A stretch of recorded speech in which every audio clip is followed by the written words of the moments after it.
I'd just like to quickly mention at the start of this video that I'm now on Patreon, where from $2 a month you can help support me create more content along the lines of this video. Your support will be greatly appreciated. To find out more, why not follow the links in the video description today and find out what exclusive perks you can receive.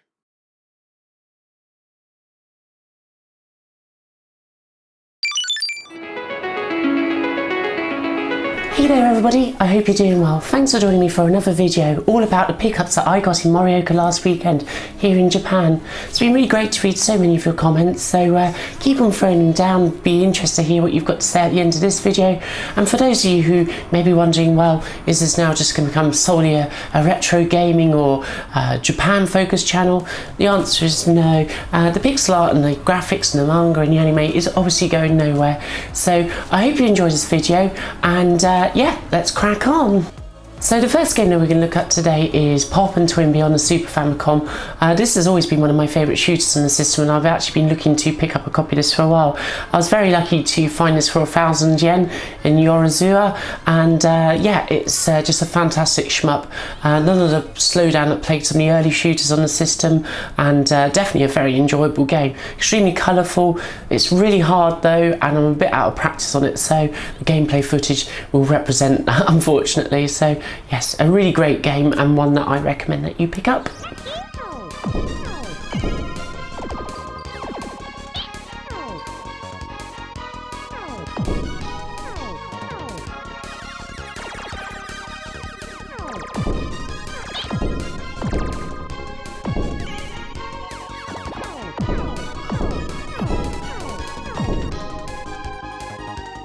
I should note that this game usually retails for around about £20–25 in the UK, completely unboxed. This was a loose cartridge as well, so but yes, it was still a good pickup. There was actually a box copy for 2,000 yen, but I just decided, nah, it's not really for me.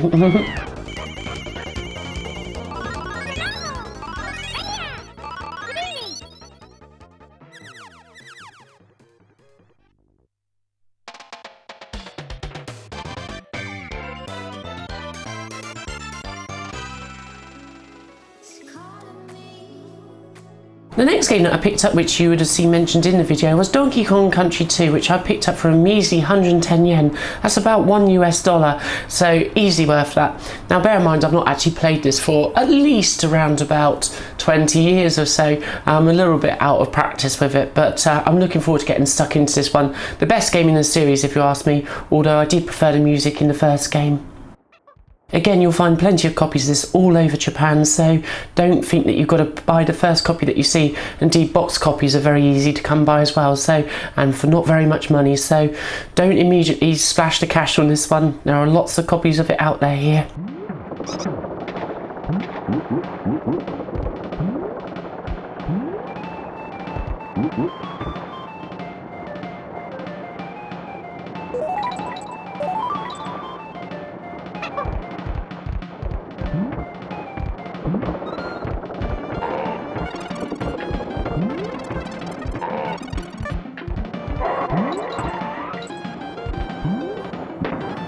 Next game was Petruchio Senshi Sailor Moon, which is a beat 'em up, very much in the vein of things like Turtles in Time and so forth. Obviously it's not quite of that calibre, but it's a fairly decent beat 'em up, given that it's actually just basically a anime based property, and yeah, it's a decent enough playthrough. Again, I'm pretty out of practice on this one. It's been a long time since I actually played this, and actually this is the very first time I've actually played this on genuine hardware with the genuine game. Previously I've actually enjoyed this through emulation in many years gone by, but it's in my book probably one of the better games of the series that was released for the Super Famicom, and the graphics are very well drawn, the sound design is pretty good as well, and the game has a great sense of humour. I think it's well worth picking this one up if you're a fan of Sailor Moon and so forth, and I paid about 1,000 yen for this. I think I have seen copies for a little bit less, but the cartridge and the label was in good condition, and it seemed silly to go hunting around anywhere else given that it was there in good condition. So definitely a recommended anime based game, this one. So, and whilst it might not be Turtles in Time, it's definitely a good playthrough. I think you'll enjoy this one.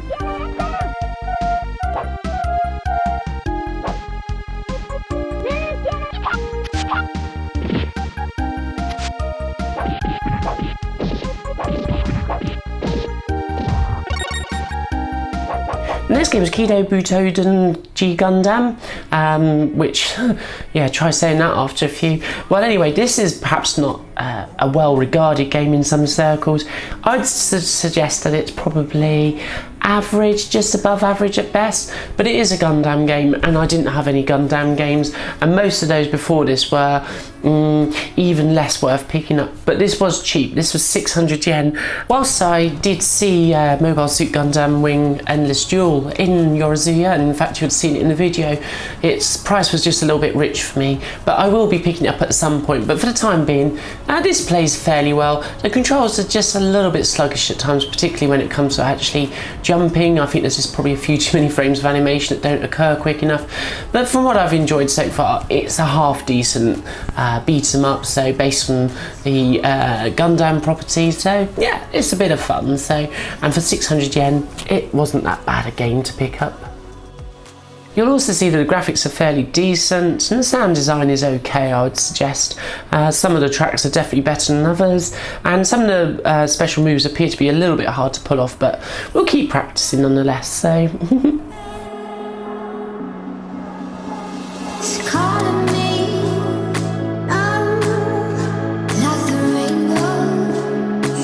The next game was Poppin Twinbee's Rainbow Bell Adventures. This is just a great free-roaming platformer style game, kind of open world in a way. This again was 1,000 yen, so a good price. Again, the average price in the UK, unboxed, appears to be around about £20–25, and yeah, this is definitely well worth picking up. This, along with Poppin Twinbee, was actually never released stateside, and so you could actually only buy this in Japan or in the PAL territories. It's one of the few times that actually happened during the Super Nintendo era, but this is just a superb game. Again, I'm a little bit out of practice on this one, but I've certainly enjoyed what I've played so far, and the graphics are just uber cute. As far as I'm concerned, Konami could do no wrong on the Super Famicom, really, by the middle of its life.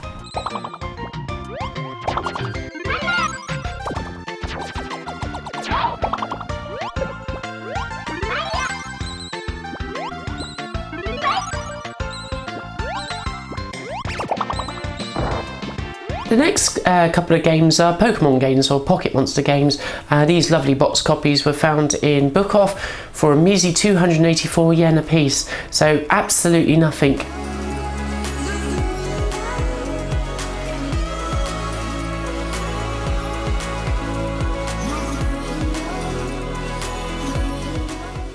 Game that I want to show you is Llama 1/2 Kakurenbo Deso Match. Anybody who knows me, in fact is a frequent viewer of the channel, will know that I'm a bit of a Llama 1/2 nut, and this is actually a pretty half decent puzzle game for the Game Boy. And whilst Bandai may not have had the best of reputations when it came to these kinds of puzzle games back in the Game Boy era, this one's pretty good. The main mechanic surrounds basically around obviously Llama's most famous trait, the fact that when he's doused with cold water he changes into his female form, and when he's doused with hot water he changes back into his male form. So it basically plays upon that sort of trait, as it were, where female Llama can only push the blocks so far and that male Llama can push them a bit further, but there are going to be certain puzzles in this game that require both sides of those traits. So actually it's pretty decent. It's not going to win any awards for graphics, but the gameplay is pretty solid, and it's a good way to while away a bit of time. Nicely complements games like Dr. Mario and also Tetris, so definitely well worth picking up. This one was a little bit more expensive than perhaps some of the games, but compared to the other Llama 1/2 games on the Game Boy, this is the one to get.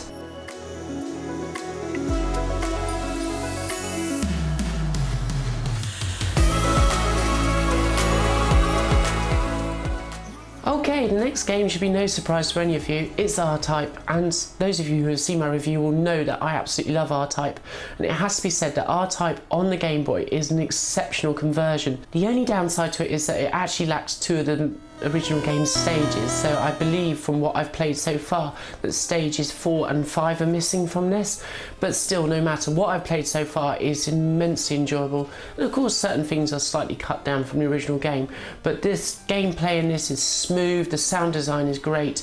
This is an awesome shooter to have on the go, so I'm definitely going to be enjoying playing this one. The copy was a bit tatty, but it doesn't matter. At 700 yen, that's a heck of a lot of gameplay for the money.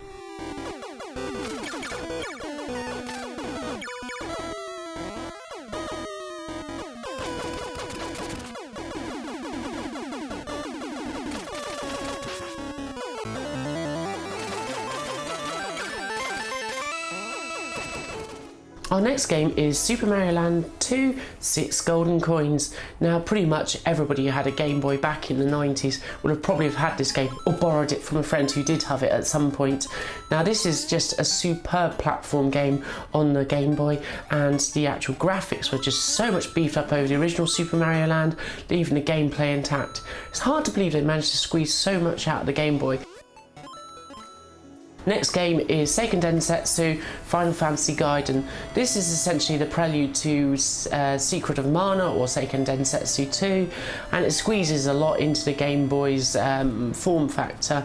It retains the action RPG gameplay of Seiken Densetsu 2 or Secret of Mana, and a lot of the adversaries will look immediately familiar to those of you who have played Seiken Densetsu 2, such as the Mushbooms and the Rabbites and so forth. So yeah, a superb little game. Obviously I'm going to have to translate the Japanese back into English, but that doesn't bother me.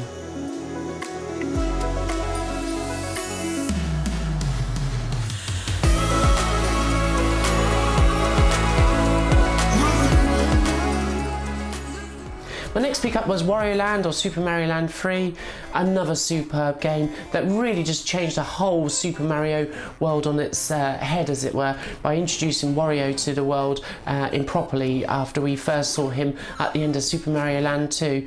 It's just a superb game, once again pushing the Game Boy to its absolute limits at the time, and one that I'm really looking forward to getting a lot of gameplay out of. So yes, a superb pickup at 500 yen, you can't go wrong, so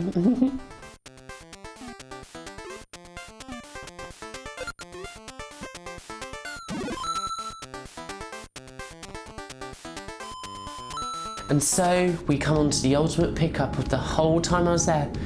Some of you out there already recognise this intro cutscene. Which game is this from? Well, I was very surprised to see this in Book Off. I last went into this particular branch of Book Off probably at the end of April, and when I went there I don't recall seeing this game, even though I probably did go through all of the little tubs that they had by the checkout with the Super Famicom games. So when I found this pretty much straight away, I was absolutely dumbstruck. I thought, yes, I really do want to play this game. This is one that I want to pick up. And then I saw the price tag. Yes, it's Axelay, another Konami classic. This shoot 'em up was probably one of the first that really didn't have too much in the way of the Super Famicom's famed slowdown when it came to shoot 'em ups. It's definitely a timeless classic, and one that I've not actually played a lot, so quite frankly at the moment I really suck at this game, but it's one that I'm really looking forward to putting the hours into and getting my skills up to par. And it's instantly recognisable as a Konami classic with the sound design and the graphics that really push that Mode 7 feature to its absolute limit. So what did I play for this absolutely classic gem? Well, I've seen that loose copies go for around about £20–25 in the UK. This copy cost me $1. Yes, 110 yen. Sure, there's no box, but it works 100%, and apart from that introduction there is virtually no Japanese whatsoever in this game, and of course it's a shmup. You don't actually need to be able to understand the language to be able to get the most from this game. It's just a superb shooter, and at that price it's a no-brainer. You'd be hard pressed to find a better shooter for that price on the system.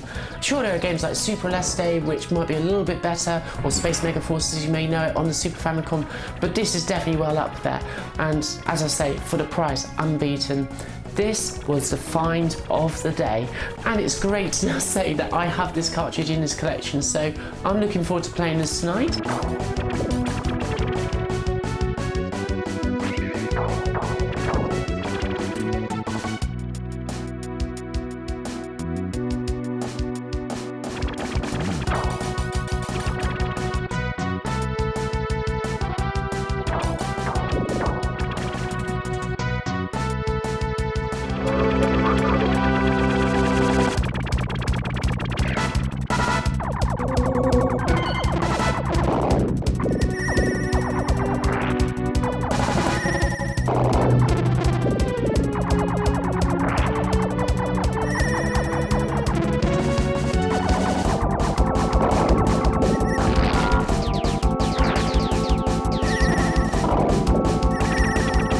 So that's pretty much the end of the video. I hope you've enjoyed it. I'll be interested to hear what you think were my best pickups and what you would be looking out for if you came to Japan.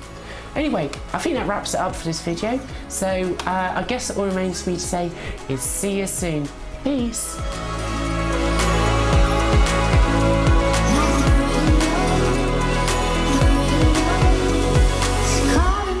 So it's come to that part of the video where I mention that I'm on Patreon. From as little as $2 a month, you can get early access to content, exclusive artwork through the post, your name mentioned on videos, as well as tips that I don't publish to the public. You can find a link in the video description below. Your subscription to my channel will also help me ensure that I can bring the latest content here from Japan. One day soon.